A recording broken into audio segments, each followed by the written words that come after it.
I'm gonna run, run, run. Well, hello once again. This is who?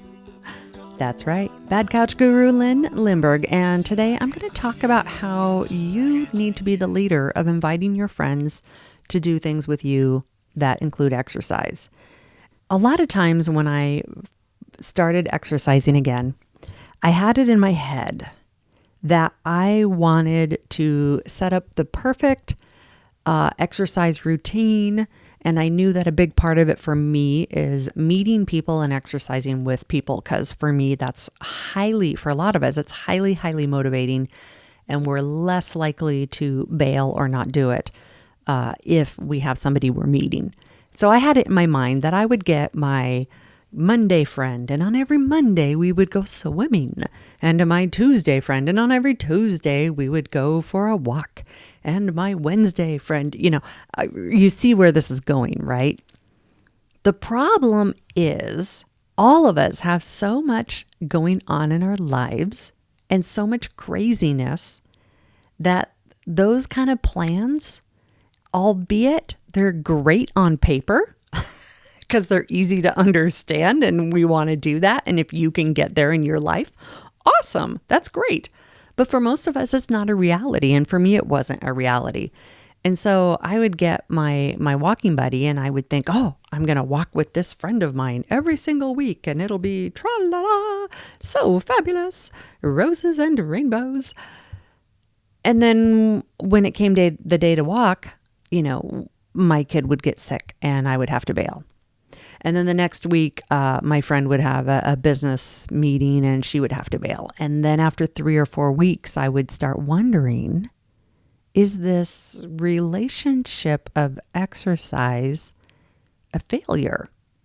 We're not doing it as consistently as I was wishing. And I would get stressed about it. And I would, oh, do they want to work out with me or not? Or, it was hard. And then I had this aha moment and I realized, you know what? I need to not make the success or failure of this exercise friendship dependent on how perfectly we meet up all the time. I need to just let that go. And instead, I need to build up a larger group of people slowly over time that changes and rotates. And I need to be the one who always does the inviting. And that's what I learned was it's always going to be me. And friends, I wish I could tell you, hey, once you start inviting somebody after, 20 times of inviting them, they'll start inviting you back. Realistically, it doesn't happen. Very rarely.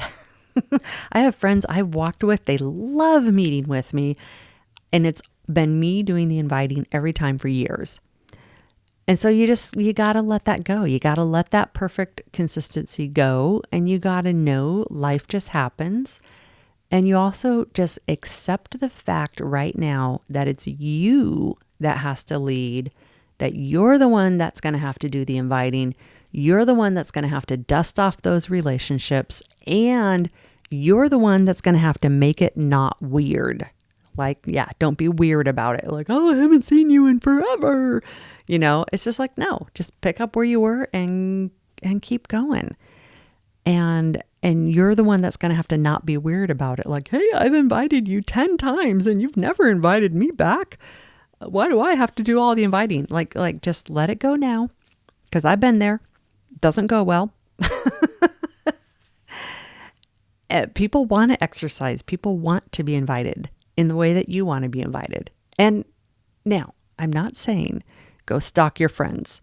Don't text somebody 12 times a day and be like, Bad Couch Guru said I can stalk you till you say yes. Don't do that. But do be bold and continue to invite people and just hold it lightly and they'll come. They will come. It just takes work and it's always a revolving door. It never is a one and done solved thing. So that's it. You need to be the one to invite your friends. Bye-bye now. exercise should not be dreadful, but getting off the couch is the hardest exercise of all. Remember to head on over to our homepage at couch2active.com and see what's going on over there. Do give a great review on your podcast platform. That will help spread the word of Couch2Active. Bye-bye now.